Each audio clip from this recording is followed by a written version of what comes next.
दोस्तों आज के वीडियो में आपको दो ज्ञान मिलेगा। पहला भगवान महात्मा बुद्ध के उपदेश, उसके बाद स्वास्थ्य से संबंधित बहुत ही महत्वपूर्ण जानकारी। तो चलिए दोस्तों पहले भगवान महात्मा बुद्ध की इस कहानी से कुछ ज्ञान को प्राप्त करते हैं। एक गांव में एक नौजवान लड़का रहता था। वह पुरानी बातों को ना भूल पाने और एक ही चीज के बारे में बार बार सोचने से परेशान रहता था।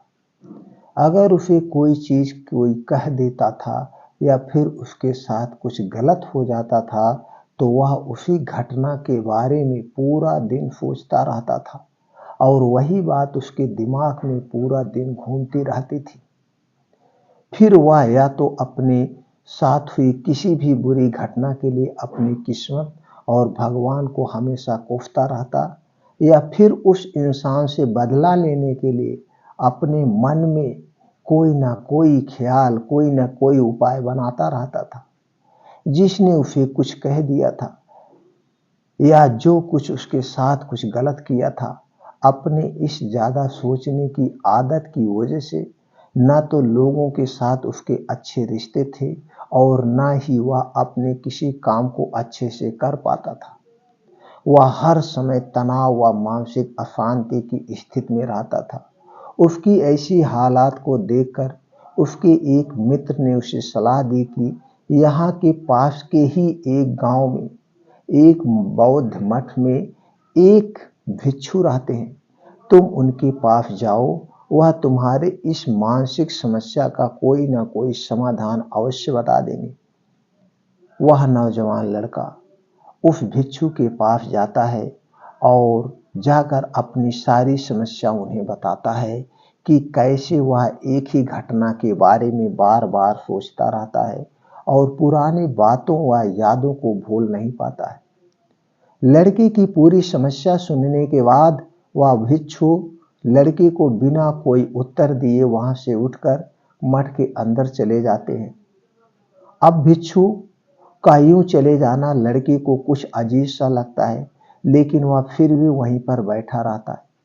थोड़ी देर के बाद वह देखता है कि भिक्षु एक मिट्टी की गिलास में पानी भरकर उसकी तरफ चले आ रहे हैं। भिक्षु लड़के के पास आकर खड़े हो जाते हैं तो लड़का भी उनके सामने आकर खड़ा हो जाता है। अब भिक्षु लड़के से पूछते हैं कि बताओ इस गिलास का वजन कितना होगा। लड़के ने कहा, मैं उतना सही तो नहीं बता सकता, लेकिन इस गिलास का वजन बहुत ही कम है। भिक्षु गंभीर होकर कहा, मेरा प्रश्न यह है कि अगर मैं इस गिलास को थोड़ी देर तक ऐसे ही पकड़कर खड़ा रहूं तो क्या होगा। लड़के ने उत्तर दिया कि कुछ भी नहीं होगा। फिर भिक्षु ने फिर पूछा, अगर मैं इस गिलास को इसी तरह 1 घंटे तक पकड़कर खड़ा रहूं तो क्या होगा। लड़के ने बोला, आपके हाथ में दर्द होना शुरू हो जाएगा। भिक्षु ने फिर पूछा, अगर मैं इस गिलास को ठीक इसी तरह से पूरे दिन तक पकड़कर खड़ा रहूं तो क्या होगा। लड़के ने गंभीर शब्दों में कहा, आपके हाथ में बहुत ही भयानक दर्द होना शुरू हो जाएगा। आपका हाथ सुन्न भी हो सकता है और आपके मांसपेशियों में भारी तनाव भी आ सकता है। भिक्षु ने कहा, बहुत ही बढ़िया, लेकिन क्या इस दौरान गिलास का वजन बदला। लड़के ने कहा, नहीं। भिक्षु बोला, जब इस गिलास का वजन नहीं बदला तो फिर हाथ में दर्द और मांसपेशियों में तनाव क्यों आया। लड़के ने बोला, बहुत समय तक गिलास पकड़े रहने के कारण।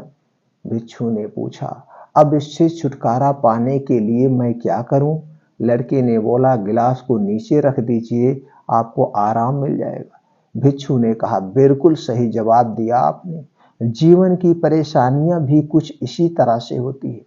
जब आप इन परेशानियों को कुछ देर अपने दिमाग में रखे रहेंगे तो लगेगा सब कुछ ठीक है, और अगर उनके बारे में ज्यादा देर तक सोचेंगे तो फिर आपको पीड़ा होने लग जाएगी, और अगर इन परेशानियों को और भी देर तक अपने दिमाग में रखे रहेंगे तो यह आपको अशांत और पागल बनाने लग जाएगी और आप कुछ भी नहीं कर पाएंगे।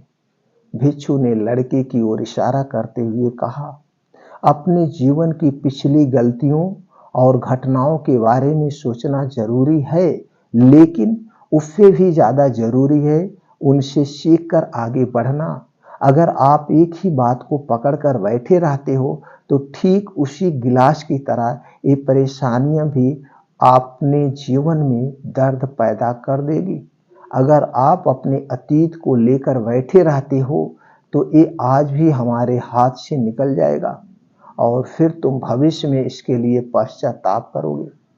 तुम अपने अतीत के लिए जैसा इंसान बनना चाहते हो, फिर जिन गलतियों के लिए पश्चाताप कर रहे हो, तो तुम आज से ही वैसा इंसान बनने का प्रयास करो और कोशिश करो कि आज तुम वैसी गलतियां ना करो जिसके लिए तुम्हें भविष्य में पछताना पड़े। इसलिए चिंता करना बंद करो और अपने आज और कल कर्मों पर ध्यान दो, क्योंकि चिंता चिता समान होती है और व्यक्ति को उसके चिता तक ले जाती है।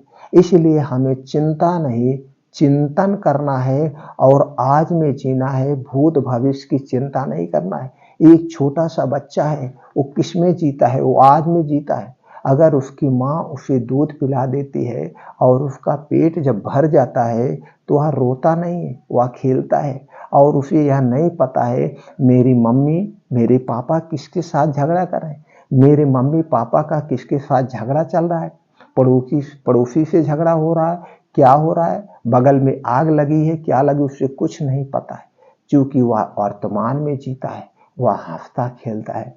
तो मित्रों, अगर आपको भी खुश रहना है, हंसमुख रहना है, तो वर्तमान में जीना शुरू कर दीजिए। भूत भविष्य की चिंता मत करिए, सारे दुख दर्द दूर हो जाएगा। चलिए मित्रों, आप जानते हैं स्वास्थ्य से संबंधित बहुत ही महत्वपूर्ण जानकारी।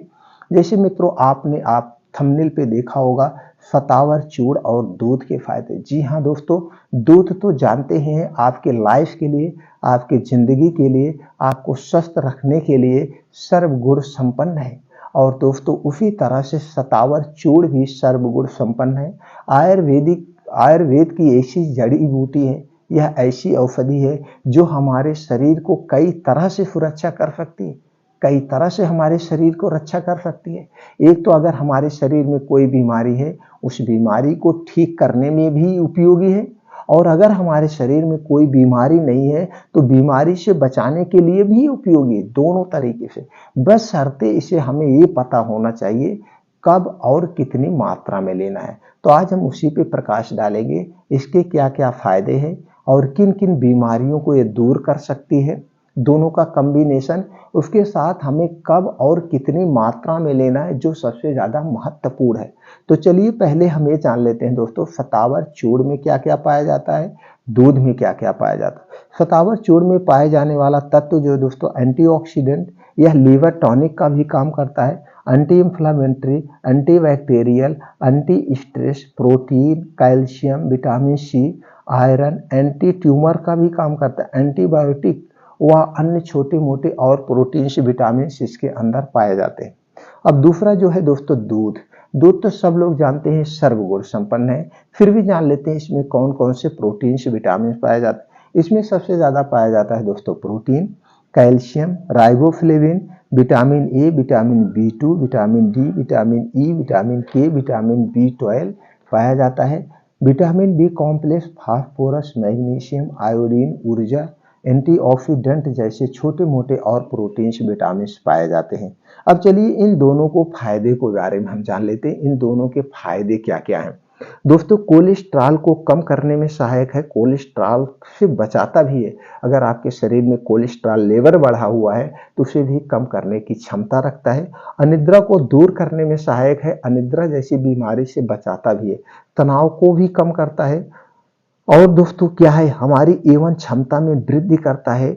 महिलाओं से होने वाली जो गंभीर बीमारी जैसे मासिक धर्म की बीमारी, लिकोरिया की बीमारी या ऐसी जो औरतों में बीमारियां होती हैं उन्हें ठीक करने की शक्ति रखता है। या शतावरी चूर्ण डायबिटीज को कम करने में भी सहायक है, डायबिटीज रोग से भी बचाता है, शरीर की रोग प्रतिरोधक क्षमता बढ़ाता है, थायराइड की समस्या से बचाता है, आंखों की रोशनी भी बचाता है और आंखों की बीमारियों से भी बचाता है, आंखों की रोशनी तेज करता है, आंखों की बीमारियों से भी बचाता है।